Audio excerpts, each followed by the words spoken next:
नमस्कार, मैं हूं वीरेश सिंह। आईटीआई के टॉक शो में आपका एक बार फिर से स्वागत करता हूं। आज जो आईटीआई के स्टूडेंट हैं उनको आरटीआई कैसे लगाएं, मतलब सूचना के अधिकार अधिनियम के तहत में वो सूचना कैसे प्राप्त करें। बहुत सारी विसंगतियां हो रही हैं, इसलिए मैंने आज ITI only for ITI student के लिए है वो सबके लिए, लेकिन सिर्फ आईटीआई स्टूडेंट के लिए है कि जो आईटीआई के स्टूडेंट हैं जिनके साथ गलत होता है, कई विसंगतियां हैं, उनके लिए मैंने ये प्रोग्राम बनाया है कि आप सूचना के अधिकार अधिनियम के तहत में आप कैसे अपने अधिकार का उपयोग कर सकते हैं और जानकारी आप मांग सकते हैं। देखिए स्टूडेंट, बहुत ध्यान से सुनिएगा, मैं आपको दोनों चीज़ बताया हूँ, एक ऑफलाइन बताया हूँ, एक ऑनलाइन बताया हूँ। ऑनलाइन आपको लगाना होगा, अगर आपको डीजीटी से कुछ प्रॉब्लम है तो वहाँ आप लगा करके जानकारी मांग सकते हैं।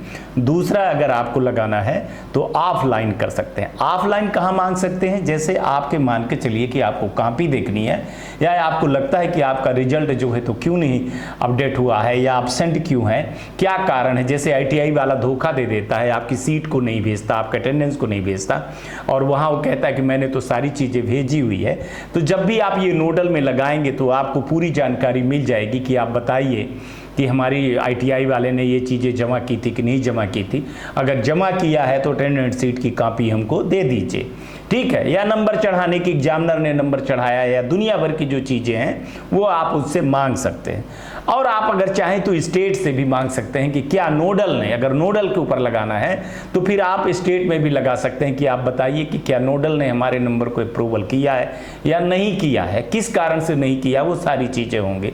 स्टेट में भी वो चीज़ें पूछ सकते हैं आपकी, आप बताइए कि आपने मेरे नंबर को किया है कि नहीं किया है, प्रोफाइल में क्या दिक्कत थी, किसी भी चीज़ को लेकर के। दूसरी एक बड़ी चीज़ बता दें कि इस समय पर जो स्टेनो वाले लड़के हैं वो ज़्यादा परेशान हो रहे हैं। उस पर मैं लगा हुआ हूं, पर वो लड़के बहुत ज़्यादा परेशान हो रहे हैं कापियों को देखने के लिए, ठीक है।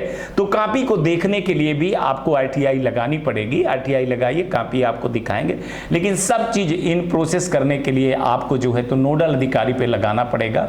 हमने जैसे आपको दिखाया कि मैं भोपाल में एक लोक सूचना अधिकारी को कैसे लगाया हूं, बिल्कुल वैसे, बिल्कुल ओरिजिनल मैंने लगाया है, तो बिल्कुल लाइव बताया। लोग अपनी जानकारी छुपाते हैं, मैं छुपाया नहीं हूं, मैं सारी चीज़ें बताया हूं।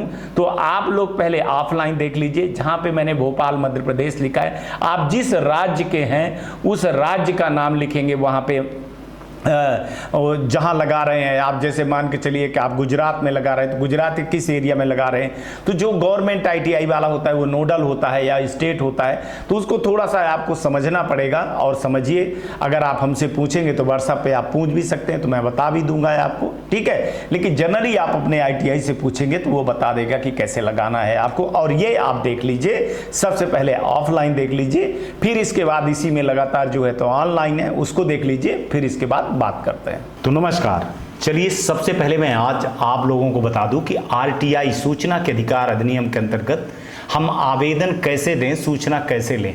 ये मैं उन लड़कों के लिए बता रहा हूं जिनको अपनी कॉपी निकलवानी है या अपने किसी भी ऐसे इंफॉर्मेशन के बारे में जानना है गवर्नमेंट के उससे, तो उसके लिए है। लेकिन सबसे पहले ध्यान दीजिएगा कि ये आप 2 जगह लगा सकते हैं, 3 जगह लगा सकते हैं बल्कि।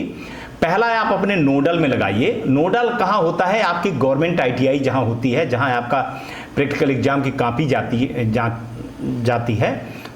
जहाँ आपकी प्रैक्टिकल की कॉपी जाती है जनरली, वो आपको आईटीआई वाला बता देगा। दूसरा है आप ज्वाइंट डायरेक्टर, जिसको कहते हैं कि जेडी, वहाँ डाल सकते हैं। तीसरा अपने स्टेट में। अगर आपको 3 तरह की कोई दिक्कत है, या तो आपको नोडल में दिक्कत है, या आपके ज्वाइंट डायरेक्टर माने जेडी ऑफिस में दिक्कत है, या फिर स्टेट में दिक्कत है, तो वहाँ के लिए है, सबके लिए है। बहुत ध्यान से सुनिएगा, एक एक चीज़ बताऊँगा। तो ये सूचना का अधिकार का कुछ ऐसे है, मैं लाइव मैं जो डाला हूँ आज जो डाल रहा हूँ आरटीआई, तो मैं उसके बारे में बता रहा हूँ। देखिए मेरा ये आवेदन नंबर है, आप अपना आवेदन नंबर लिख लीजिएगा, ये ऐसे कुछ रहेगा। यहाँ सेवा में लिखेंगे लोक सूचना अधिकारी, सहायक सूचना अधिकारी रहेगा। आवेदक के नाम में आप ये देख लीजिए, मैंने पूरा अपना नाम पता होता सब दिया, जबकि सब लोग छुपाते हैं, लेकिन मैं नहीं छुपाता हूँ, क्योंकि बच्चों को ये चीज़ें जानकारी होनी चाहिए। फिर इसके बाद अस्थाई पता पूछते हैं, फिर पता जिसमें सूचना भेजा जाना हो तो आप अपना पता दे दें। और आप जिसको सूचना अपेक्षित है तो दस्तावेज की सत्यापित प्रतिलिपि मैं मांग रहा हूं।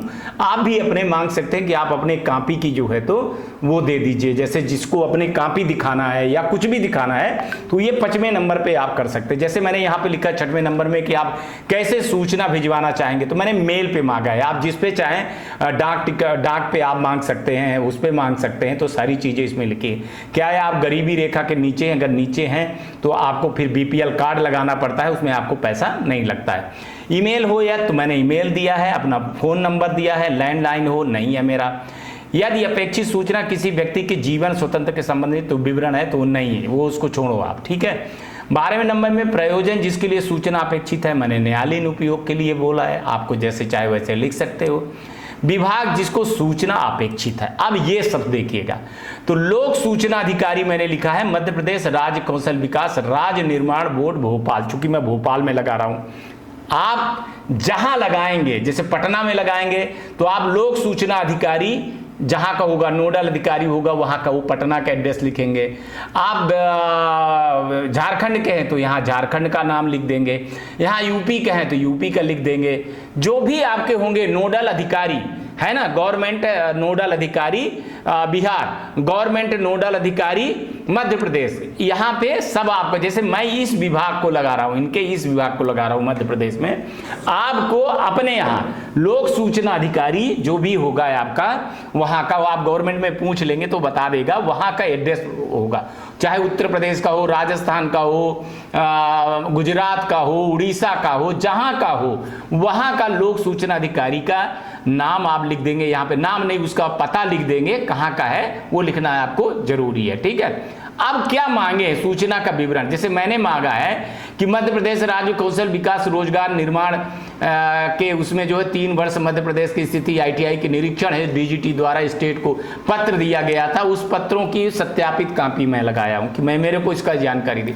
आप क्या लगाएंगे, आपको जो मांगना है, आप अपनी कॉपी देखना चाहते हैं, आपको अपने रिजल्ट के बारे में जानना है, आपको अपने किसी भी ग्रीवांस शिकायत के बारे में जानना है, वो आप 15वें नंबर पे आप लिखेंगे। आप 15वें नंबर पे इसको आप लिख लीजिए, आपको पता चल जाएगा।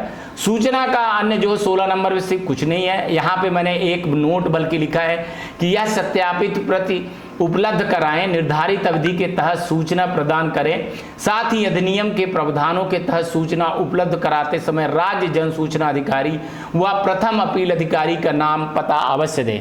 आवेदन जनहित में है, आपके विभाग से संबंधित है, अतः सूचना आपके विभाग द्वारा ही अपेक्षित है। मेरी द्वारा चाही गई सूचना 8 व 9 से निर्बाध है, फिर भी आपके द्वारा जानबूझ करके सूचना देने से इनकार किया गया है या मांगी गई सूचना अधूरी, भ्रामक या मिथ्या उपलब्ध कराई गई तो मैं आपके विरुद्ध मुख्य सूचना आयुक्त, राज्य सूचना आयुक्त के समय शिकायत करूंगा। यहाँ आप अपना नाम पता लिखेंगे, यहाँ आप हस्ताक्षर करेंगे, यहाँ आप डेट जरूर लिखेंगे। इसके बाद आपको एक पोस्टल आर्डर होगा, वो पोस्टल आर्डर में ये चीजें लिखी है, देखिए अब मैं आपको सब दिखाऊंगा। फिर आप ये भी लिख सकते हैं, पोस्टल आर्डर कुछ ऐसे रहेगा, और ये मैंने लिखा है, जैसे ये देखिए F1191900 है, उसका उठा करके हम यहाँ पे डाल देंगे और रुपए 10 रुपए, ठीक है। पोस्टल आर्डर ये आपको डाक घर में मिल जाएगा 10 रुपए का।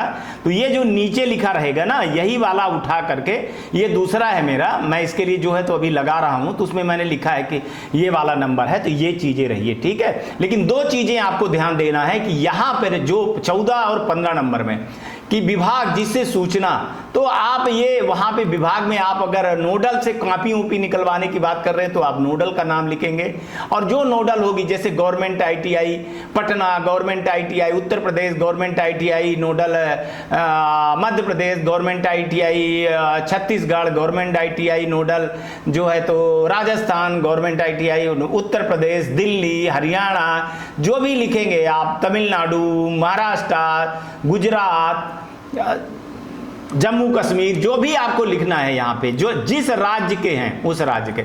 मैं मध्य प्रदेश का हूँ तो मैं अपने मध्य प्रदेश लोक सूचना अधिकारी से मांग रहा हूँ आके, और मैं बोर्ड से मांग रहा हूँ, इसलिए मैं बोर्ड का नाम लिखा हूँ। आप यहाँ पे क्या लिखेंगे, जो आपको लिखना, आपकी जो यहाँ पे आरटीआई लगाए हो, सबसे बड़ी चीज़ है तो ये आरटीआई आपको यहाँ पे कि हमको क्या चाहिए वो सारी चीज़ें आप यहाँ पे लिख सकते हैं। तो ये आप ऑफलाइन आरटीआई लगा लेंगे, ये सारी चीज़ें मिल जाती। मैंने थोड़ा सा प्रोफेशनल रूप से इसको टाइप किया है, प्रोफेशनल रूप से किया है, ऐसे कर जनरली कोई नहीं करते हैं, लेकिन मैंने इसको प्रोफेशनल रूप दिया हुआ है। और आप लोग जो है तो इस चीज़ को जो है तो करने के बाद, इसकी साइन करने के बाद एक प्रति दे दें और एक प्रति जो है तो अपने पास रख लें। अब मैं आपको बता देता हूँ, ये ऑफलाइन हुई कि ऑनलाइन डीजीटी में कैसे लगा सकते हैं आरटीआई। तो चलिए वो देख लेते हैं, फिर बात करते हैं। चलिए जानते हैं कि कैसे आरटीआई लगाया जाए। तो आरटीआई यहाँ टाइप करेंगे तो आरटीआई ऑनलाइन आ जाएगा। इस पे जो है तो यहाँ पहले वाले पे जाएंगे और इसको जो है तो यहाँ पे आ जाएंगे, ठीक है। तो ये आपको आरटीआई लगाने के लिए कहें तो पहले के जगह में दूसरे वाले में जाएंगे आपको। इसके बाद जो है तो अपन सबमिट वाले में जाएंगे। सबमिट में जा करके यहाँ पे थोड़ा सा इसको ऐसे करके इसको सबमिट कर देंगे और जैसे ये आएगा तो देखिए मैं आपको बता रहा हूँ कैसे फार्म खुलेगा। आपको बहुत ध्यान देना है, नहीं तो ये फार्म नहीं भर पाएंगे आप, है ना। तो कामा स्लैश का बहुत नखरे करता है ये, तो आपको डीजीटी में लगाना है। मैं डीजीटी वाली भर बात कर रहा हूँ। तो आप यहाँ पे डीजीटी सिंपल जो है तो टाइप कर दीजिए, तो यहाँ ये डीजीटी आ जाएगा, ठीक है। इसको आप ऐसे कलेक्ट कर दीजिए, ठीक है। अब ये ईमेल एड्रेस मांग रहा है अपना, तो आप जो है तो अपना ईमेल एड्रेस इसको जो है तो दे दीजिए। मैंने अपना ईमेल एड्रेस दे दिया है।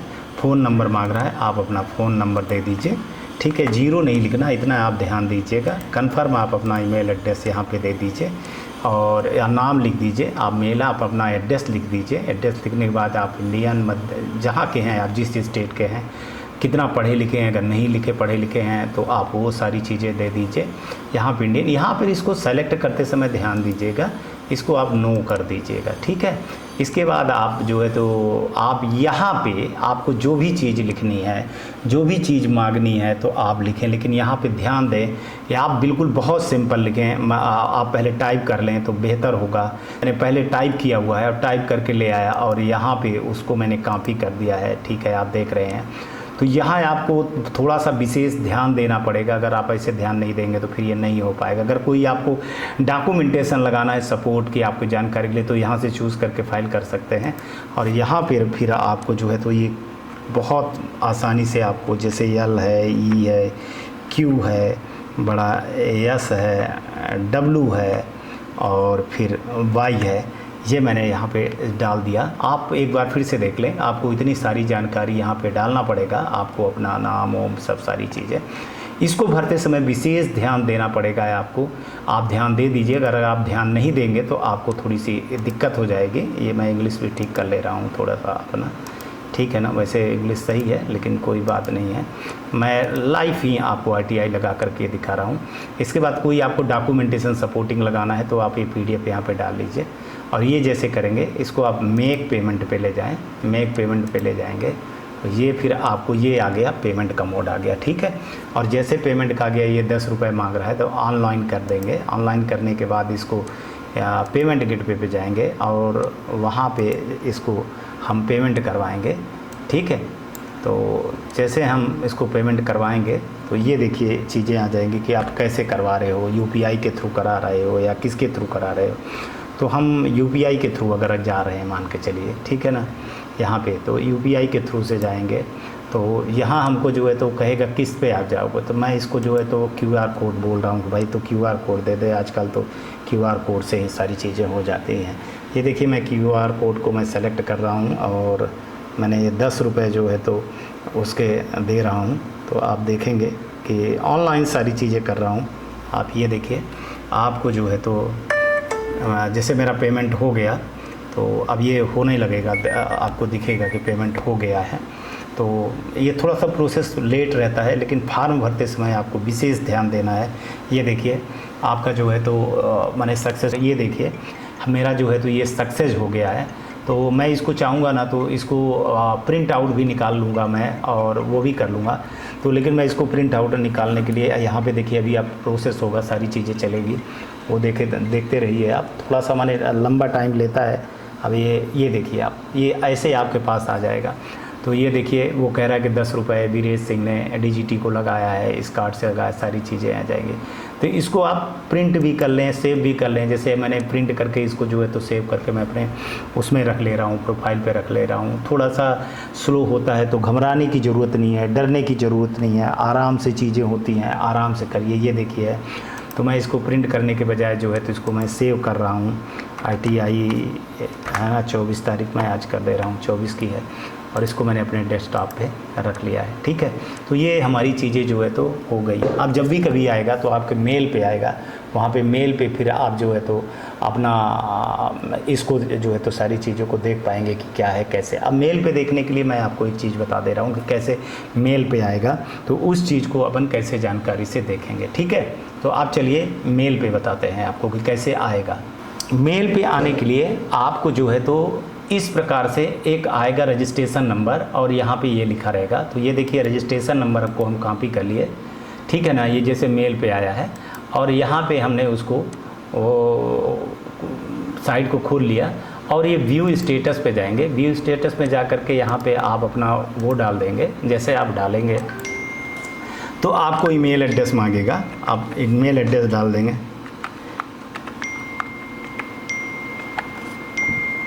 ईमेल एड्रेस बड़े सावधानी से डालें। मैंने ईमेल एड्रेस डाल दिया। इसके बाद ईमेल एड्रेस डालने के बाद ये जो लिखा हुआ है ना, ये आप डाल दीजिए। ये इसलिए बता रहा हूँ कि आप लोग छोटी छोटी चीज़ों को नहीं समझ पाते हैं और कोई बताता नहीं है, तो ये एक बेहतर मैंने सोचा कि आप लोगों को बता दूं। ये सब चीज़ें थोड़ा सा आपको ध्यान में देना पड़ेगा, है ना। ध्यान नहीं देंगे तो बड़ी दिक्कत हो जाती है। ये देखिए मैंने अपना नंबर, कौन सा नंबर जो मेरे मेल पे आया था, कौन सा, ये ऐसे मेल पे आएगा DGT के। जब वो हो जाएगा कि आपका ये सक्सेसफुल हो गया है, माने बाद में, अभी नहीं, करीबन 10, 15, 20 दिन के बाद जब जवाब देते हैं तो एक मैसेज आता है।